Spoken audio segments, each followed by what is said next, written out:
Welcome to the Real Film Nerds Podcast. Welcome, everyone, back to another exciting episode of the Real Film Nerds Podcast. I am your host with the mostest, without the mostest. I'm just a host, Mr. Matt Hinshaw. With me, as always, my good buddy, the real talent behind the Real Film Nerds Podcast, Mysterious Mike Talent. Hey, what's going on, everybody? Yeah, it's cool being the talent, man. Is it? Yeah. Are you spending time in the limelight? Yeah. I enjoy it, every time I go watch a movie or whatever, people are like, hey, Mike Talent. I'm like, yep, that's me. Do you have like a VIP area where you get to hang out? No, they told me that I don't get that yet. I don't have enough viewers or listeners, so I'm not quite VIP status yet. But we got a solid 4 or 5. No, what'd you say last time? 6 or 7? Dude, I think we're up to like 15, 20, man. 15 or 20? Yeah. So how many times are you downloading the podcast to get our numbers to that? Well, I try to download it from about 16 different IP addresses every day, so... Yeah, well, I'll do it like at home, at work, then I'll go over to Starbucks down the street, I'll download it there, then I'll download it again at like Kentucky Fried Chicken, and then every now and then I'll hit the Carl's Jr. Wi-Fi. I mean, I'm tearing it up. Dude, awesome. That's what we need. All right, so Mike, speaking of fast food, Mike, what are you drinking today?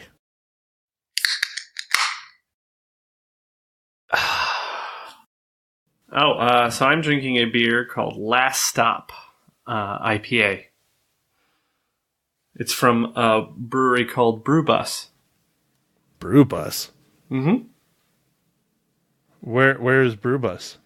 They're out of Tampa, Florida. Oh, that's the good side of Florida, right? That's a side of Florida, yeah. Which side is that? Is that the side with the ocean? Yeah, that's the side with the ocean. It's that was good. It's over on the west coast of Florida. All right, well, Mike, since you're not going to ask me, I'm going to say it anyways. I actually spent money on some beer. What? No way. You didn't just get the normal Kilt Lifter? I mean, your staple, I do have that. Or the High Life? I do have that as well. They're both in the fridge, but I grabbed a 6-pack of another one of my, I don't want to say favorite breweries, but this is a brewery in northern Arizona that I do enjoy a lot. It is not a Prescott local brewery, I'm sorry to say. It is a Sedona brewery known as Oak Creek Brewing Company, and they're mostly known for their Nut Brown Ale, which is a pretty good beer. I've drank many of those, but I have not had this one in a long time, and this is their Amber Ale. Oh, okay. And that is brewed and bottled in beautiful Sedona, Arizona. The thing I really like about the Oak Creek Brewing Company is their bottle caps are all Arizona flags. It's pretty cool. Oh, that's cool. From the different time periods and stuff? Like different designs of the flags, or? No, it's just the Arizona flag. It has the gold star with the red and blue lines. Oh, okay. Yeah, that's pretty cool. So, all right, Mike. So, what movie are we talking about today? We're talking about the movie Roma, which was nominated for Best Picture on the Academy Awards. And a whole bunch of other stuff, too, on top of just Best Picture. Now, my question is, Mike, is this a tributary? Because in my book, I think it is. Well, we watched it on Netflix because it's available on Netflix. I believe it was only released in the theater for a very limited time. Well, and it was only available in select theaters. Like right now, here in Harkins in Arizona, they have a thing where you can spend $35 and you get a pass to see every single one of the Best Picture of the Year nominees. Guess which one is not in the Best Picture nominees? It's the only one is Roma. Really? You can't watch it in the thing? Right, because of the distribution rights, Netflix will not allow it to be in theaters, from what I understand. Wow. Weird.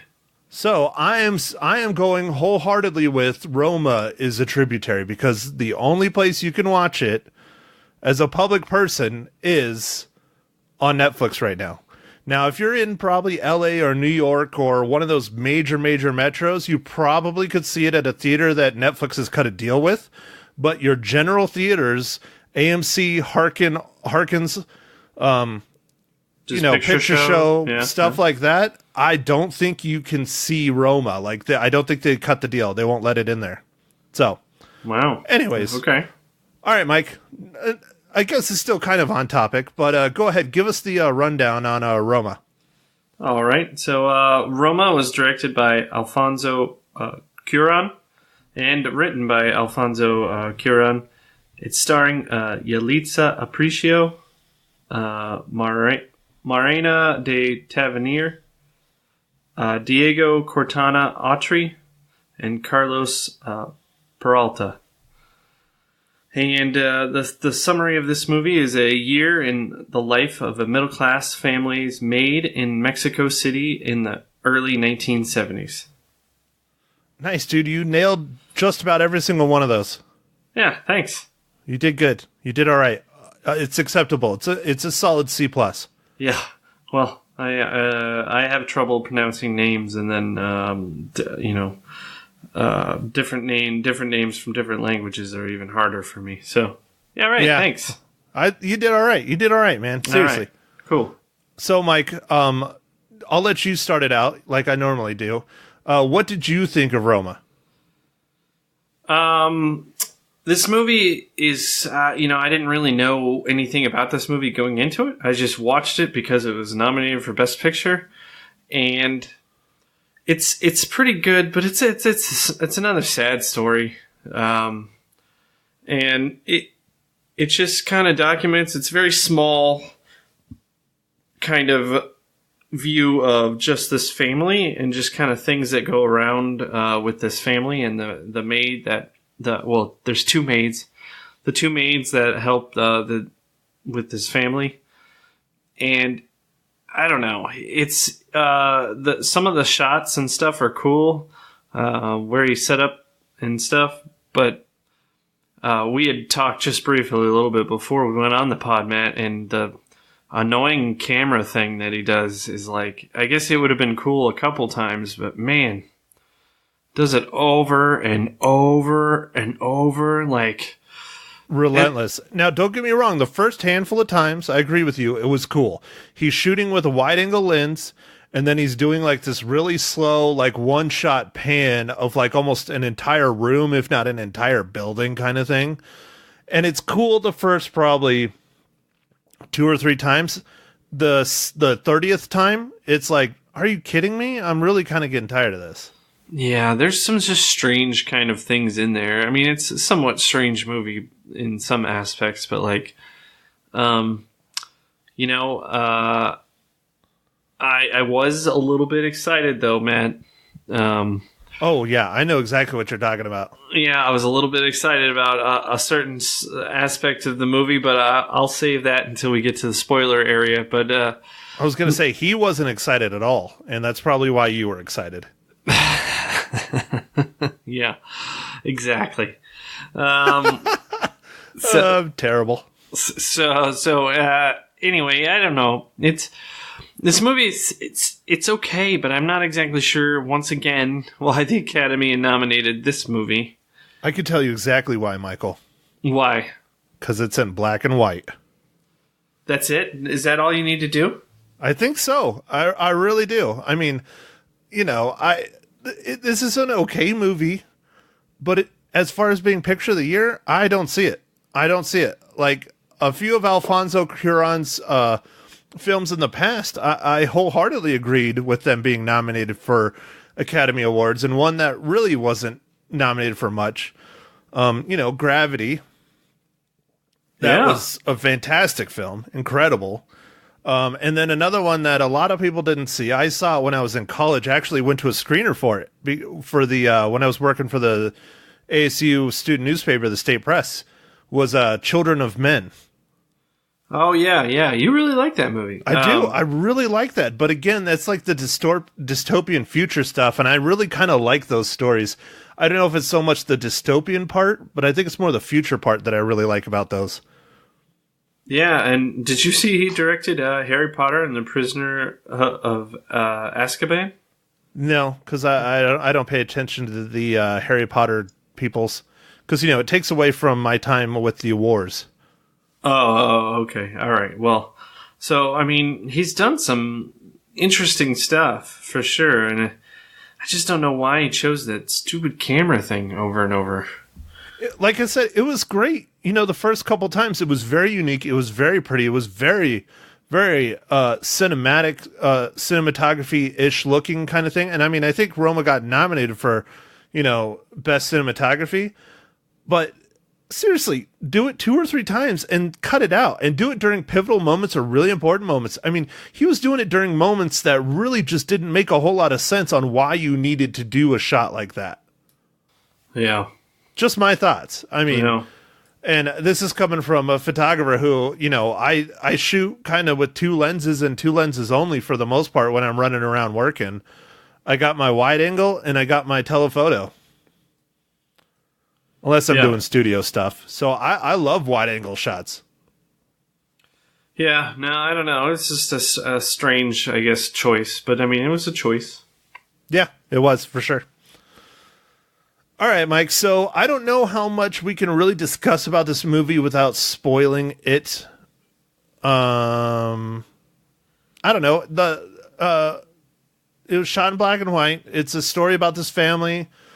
Story about, the maid they have. Well, they have a couple, but specifically one, and kind of the trials and tribulations that she's going through, along with the family that the family's going through at the same time, and how she's kind of a member of the family, but she's still an outsider. She's still their servant, I guess is a good way to put it, but she's not, but she is. Yeah. So, and I get it takes place in Mexico City, which is pretty cool. For those of you who are wondering, the airplanes that keep flying over, that's just Mexico City. There's lots of airplanes going in and out. They're not trying to say anything whatsoever with it. That's just part of the problem of filming in Mexico City. Oh, man, I just thought that was just supposed to be part of the show. Okay. You think that, but no, it's just Mexico City, actually. Okay, all right, yeah. It's one of the biggest cities in the world, right? If not the biggest. I'm not sure if it's the biggest, but I know it's damn close. Yeah. I've always been curious. I've always kind of wanted to go down there and check it out, because that's the part of Mexico that is the part that most people don't see other than in movies. So it's probably completely different than what you and I, being Arizona residents and former Arizona residents, saw and experienced and visited, because border towns are completely different than the rest of the country. Yeah, no, I went down a little bit further one time for a wedding, and it was different. They had toll roads and everything. It was weird. Let's do it. Let's get into the bread and butter, because I'm not sure, again, how much we can talk about without kind of ruining the whole story, especially some of the things that I want to talk about. So let's go ahead. Let's get it out of the way. Mike, how does Roma relate to the Marvel Cinematic Universe?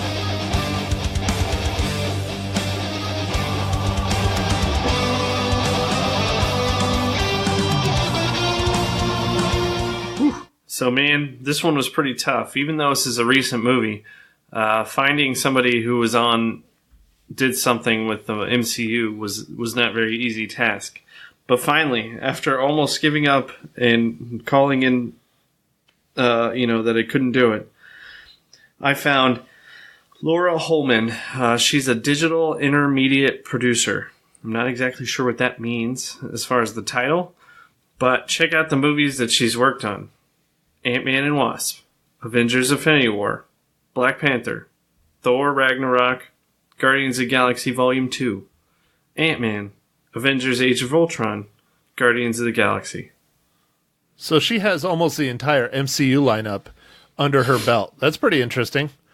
Yeah, but I don't know exactly what a digital intermediate producer means. You know what she probably does is she like probably carries the super sensitive hard drives with the finished digital content from one studio to the other in her car.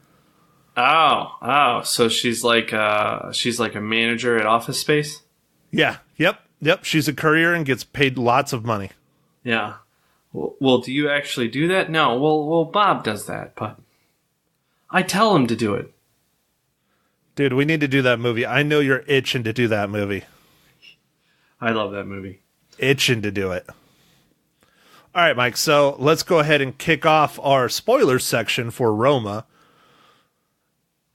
You know, the biggest issue I have with this movie, I mean, the story's good. It has interesting parts of the story, but it really doesn't have a beginning, middle, and an end. It just kind of starts, and then you kind of watch these people's lives, and then it kind of ends. The only correlation between having a beginning, middle, and end is the family's father, where he shows up, and that's kind of towards the beginning, and then he disappears again. You find out he is not on a business trip. He is out banging his mistress, and then the movie ends with him leaving the family. Yeah. That's about the most I can tie into it having a beginning, middle, and end. Other than that, it's just kind of like going. You know what I mean? Yeah, it didn't really have... it just is. It just kind of goes on, and it's kind of long. I felt it was... Yeah, I agree. I'm not gonna lie. There was I was a little bit bored on some stuff. I was like, "What is going on?" I didn't know where the movie was trying to go at all. Like, right? It was confusing. I didn't. I mean, I guess I knew it was about the maid, but sometimes it just seemed like it was about the whole family. The maid's always there, so I don't know. It was weird. Yeah, and that's one of the things I put the most emphasis on when it comes to talking about a film is the story. Be it a true story, be it a written story, whatever. The story for me is the biggest reason to watch the film. Yes, the acting and the cinematography and how it was shot and the directing and all that stuff is important. But I probably put the majority of my weight when it comes to talking about a film behind the story. And the story in this it had a story. It was an interesting story, but it was odd. It was just strange. Yeah. Now, I don't know if you know this, but I looked this up a little bit afterwards and trying to, do some research on this film after watching it.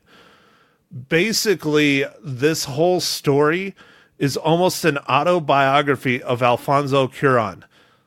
When they were shooting it, the house they shot it at in Mexico City, he literally grew up in the house across the street. Oh. So that makes more sense when you find out about that little tidbit of knowledge. Well, you shouldn't have to know that to go watch a film. No.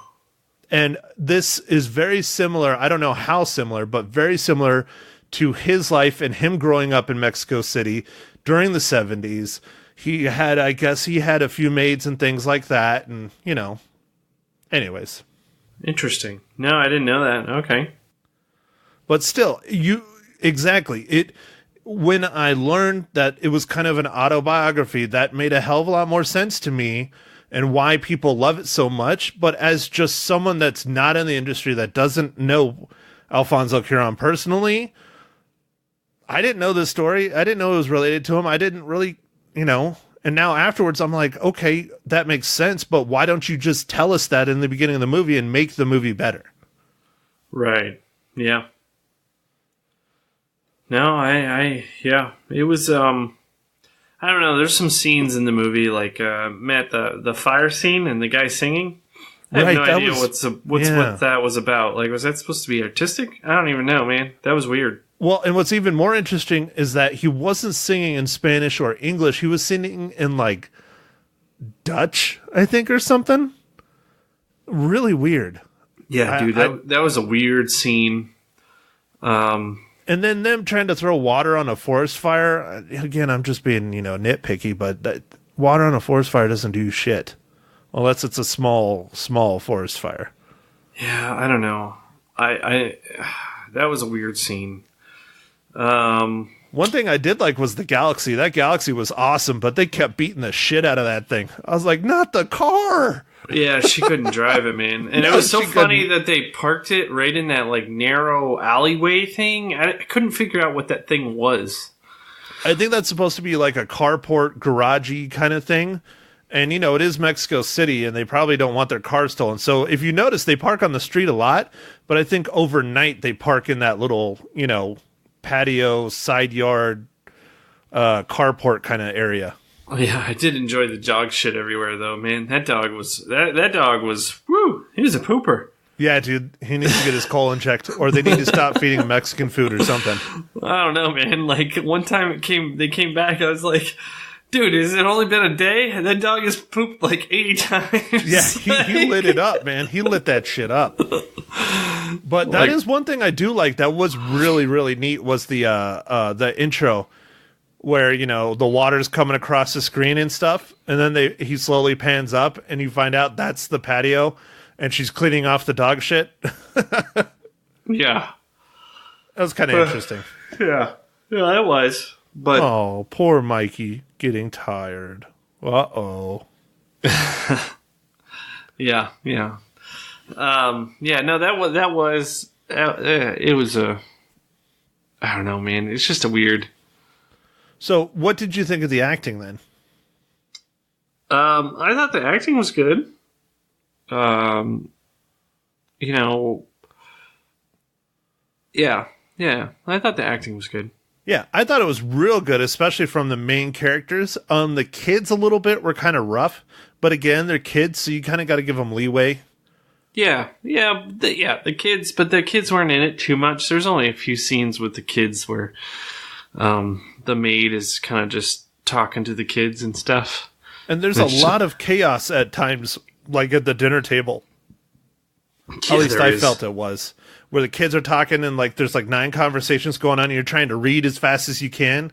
Oh, we probably should warn people. For those of you who did not know, this is kind of a foreign film, but it's not, but it is. It's completely in Spanish. Oh, yeah. So you got to read.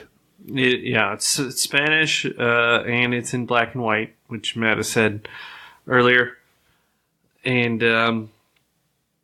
you know, it's kind of a sad story. I mean, when it ends, it just ends. I don't know. Yeah, I didn't really feel anything when it ended. I was like, okay, it's over. Okay. There's no, like, conclusion, really, and there's no beginning, and there's a middle. Like, the whole movie is just a middle. Yeah. Oh, and you know where the name Roma comes from, right? No. Roma, it's like Roma something something, is like the neighborhood area of Mexico City where this was filmed and where he grew up. Oh, because I don't even remember it being mentioned anywhere. No, it wasn't. So, again, that came from me looking information up after watching it. Okay. All right, Mike, so are you going to talk about your favorite part of the movie? Yeah, I think I will talk about the... you know, for listeners who haven't heard me talk about my obsession with flaccid penises, it's been a long time. I'm not even sure what the last movie was that had a flaccid penis in it. I meant to look it up, but I just didn't get a chance. You know, I'm starting to think that maybe you should start your own website of, you know how they have that that one website, Mr. Skin, where you can look up and see exactly when someone gets naked at whatever point in whatever movie, and they tell you like down to the second. Oh, yeah. I think you should do that, but for flaccid penises. Oh, man, yeah. Oh, and you could call it Mr. Foreskin. Got it. Oh, my gosh, that's awesome. Yeah, let's do that. Oh, no, that's your own venture. I don't know if I want to be tied to that. Oh, okay. Yeah. Or shall I say cut? Yeah, so there's a crazy scene in this. Yeah, good one, man. So there's a crazy scene in this movie where a guy performs martial arts naked, and his penis is just flapping around all over the place. And I was just like, huh. Yeah, that was so random. It was pretty weird, man. But you know, and on top of it, the bow staff he chooses, he just pulls like the curtain rod out of the wall. Yeah, that was also it was weird. That was weird. That was probably the part that got me laughing the most, because most of this movie's not terribly happy. So it's pretty dark. That was like a late scene, but other than that, I don't know, man. Like, it's not super dark. It's sad. Yeah, it's sad. Yeah. I'm trying to think if I should recommend it or not, man. I don't know. And there's lots of interesting coincidences as well that just kind of happen. You know, like when she's like, her water breaks like right after seeing him, after there's like some riots in the streets. That's some kind of student uprising or something. And he like pulls a gun and is pointing it at her in like the furniture shop or something. And then her water breaks right when he leaves. That's like such a crazy coincidence kind of thing. Yeah. I thought that was a little odd, forced kind of. But other than that, I don't know. I personally would probably recommend this, but only if you want to be a completionist like Mike and I and see every single Best Picture of the Year nominee for the Academy Awards. It's not a bad movie, but it's not earth-shattering like they're making it out to be, in my opinion.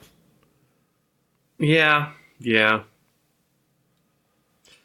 Like I said, I think Vice is probably going to win for the Best Picture, but I don't know.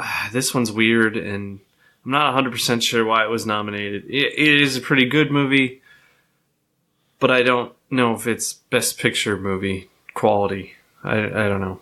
Yeah. I still want to see The Favorite, and I don't know if I'll ever get to see that, because it's not in the theaters here anymore. Hopefully they'll put it out, in the next couple of weeks so I can see it here, but if not, that's the only one I'm missing. Yeah, they usually reissue the movies, man, when they get nominated. Well, especially the one that wins. Whatever one wins will be back in the theater. Yeah, but I like to see them before and then, make my own opinions on what I think is going to win. Like, I know what I want to win, but what probably will win, like you were alluding to on one of our last podcasts, is it'll probably be the one you really don't want to win will probably be the winner. Oh, no way. You think? Well, that's what you were saying. Yeah, I guess you were saying true. Pick the one out of all the ones that are nominated that you liked the least, and that will be the one that probably wins. Yeah. No, that's those are good words. I'm glad I chose those. Well, you are the talent. Yes.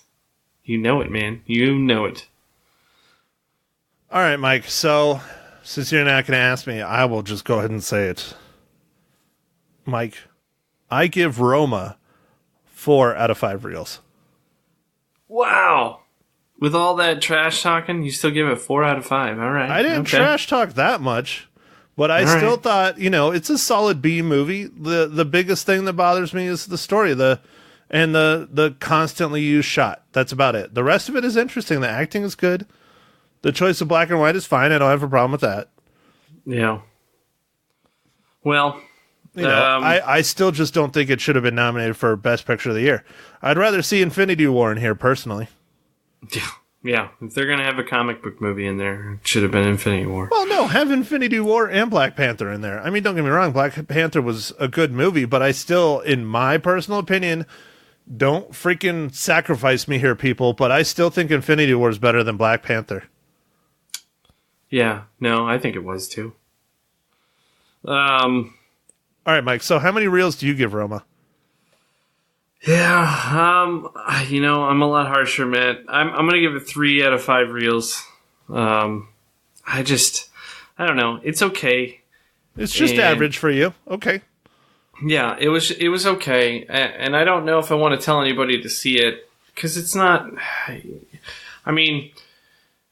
It has some redeeming stuff. It's kind of cool with the black and white, and there's some really cool scenes in the movie. They did have some neat shots that they did, and I never felt like it wasn't the 70s. So all the cars and things that they show, it's not a lot, but when they do show that stuff, it's all authentic. I thought that was pretty cool. Yeah, they did do a really, really good job with that. Yeah, so I thought that stuff was neat.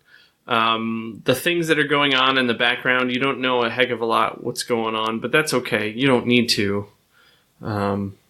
It's just kind of a sad movie and stuff, so I have a hard time recommending kind of a sad type movie. But and the reason why I give it 4 out of 5 is because I feel that it is better than average. Oh, okay. All right. I don't think it's setting the world on fire, though, like I said. But I do feel that it is better than your average film. It's on another level. But, I don't know. Maybe that's just the... Hey, no, man. You rate it how you think it is. And I'm just harsh, man. I don't know. I guess I'm just really, really harsh. You're a bitter old man. No, you're not harsh. I don't care. You say it how you see it. That's how it is. That's what opinions are. What's the old saying, Mike? Opinions are like assholes. Everybody has one. Yeah, that's true. On upcoming notes, Matt, did you want to say anything? Didn't you have something to say about the Poindexter Awards? I thought. Oh, you want me to talk about it, or do you want to talk about it? Well, you posted something on our... the Real Film Nerds posted something on Facebook, a.k.a. I posted something in the name of the Real Film Nerds, because, the talent does nothing but be the talent. Yeah. Yeah, something like that, yeah. So we've started 2 listener categories for our upcoming first Poindexter Awards, which hopefully will be on February 14th, Valentine's Day, our 1-year anniversary. Is it a Thursday, Matt, or is it a Wednesday? I have no idea. Let me flip the Deadpool calendar. Oh, it is a Thursday. It is a Deadpool Thursday. calendar. Wow, that's nice. good timing. Woo! Because next year it'll be a Friday then. Yeah. Yeah, it doesn't matter. And that week we'll probably only put 1 pod out. Maybe we'll put 2. I don't know. We'll see. Because the Poindexter Awards are probably going to be at least an hour-long episode, I think. Okay. But anyways, okay. So, Mike, since you're not going to talk about it, you didn't even read the post. But we started 2 listener categories, and we need all of you to email us, tell us in person, comment on our Facebook post that I posted, whatever, and let us know what movie in 2018 is your personal movie of the year. It does not have to be an Academy Award nominee. None of that crap. It would be beneficial if it was one we reviewed on the podcast, but it doesn't necessarily have to be. But what your individual pick is for the best movie of the past year. And then our second one is, what is your favorite podcast that Mike and I, or Seth and I, or Santos and I, or Mike did by himself, or I did by myself, or me, Mike, and Michael did together? Which one is your favorite? You can just send us the episode number on that, or you can send us the title or whatever, but, let us know on that one. And I put that post up, Friday? Saturday? Friday? I think I put it up on Friday. And we've had like 400 or 500 views already on it, but we've only had a handful of votes. But we do have votes. And I don't want to ruin what is in the running, but there clearly is one film in particular, and podcast in particular, that is leading the race. So if you want to be heard, make sure and let myself or the talent over there know. Yeah, let me know. So you can email us at Matt@RealFilmNerds, or Mike@RealFilmNerds, or Nerds@RealFilmNerds. And I don't know if you saw this the other day, Mike, but I activated our other URL where it's, instead of REEL, it's REAL. And so if people screw up spelling out real, even in the email, it'll get sent to us. Nice. Cool. Just make sure to accept it or else you won't get it if someone sends something to you, Mike. Okay. On that note, that's all done. That's all out there. Do you want to talk about the movie we will be discussing on Thursday, Mike? Yeah, so we'll be reviewing this movie called Bomb City, and it's kind of a story about two different groups of people who seem to not get along, and an event happens, and it kind of talks about this event, and it's a good movie. I had no idea about it until Matt really told me about it, so I watched it. It's available for streaming on Amazon Prime right now, and I'm excited to talk about it. Cool, man. Yeah, it was. It's a very good movie. And the other thing that's shocking for those of you who want to watch it before we talk about it this Thursday, it is a true story, and they let you know that at the beginning. Anywho, well, I don't have anything else. Why don't you go ahead and take us on out of here and, call it an episode. All right. Thanks everybody for listening. Look forward to talking at you some more later. Thank you for listening to The Real Film Nerds. Now don't forget to follow us on Facebook, Twitter, and Instagram at Real Film Nerds. Now go out and catch a movie.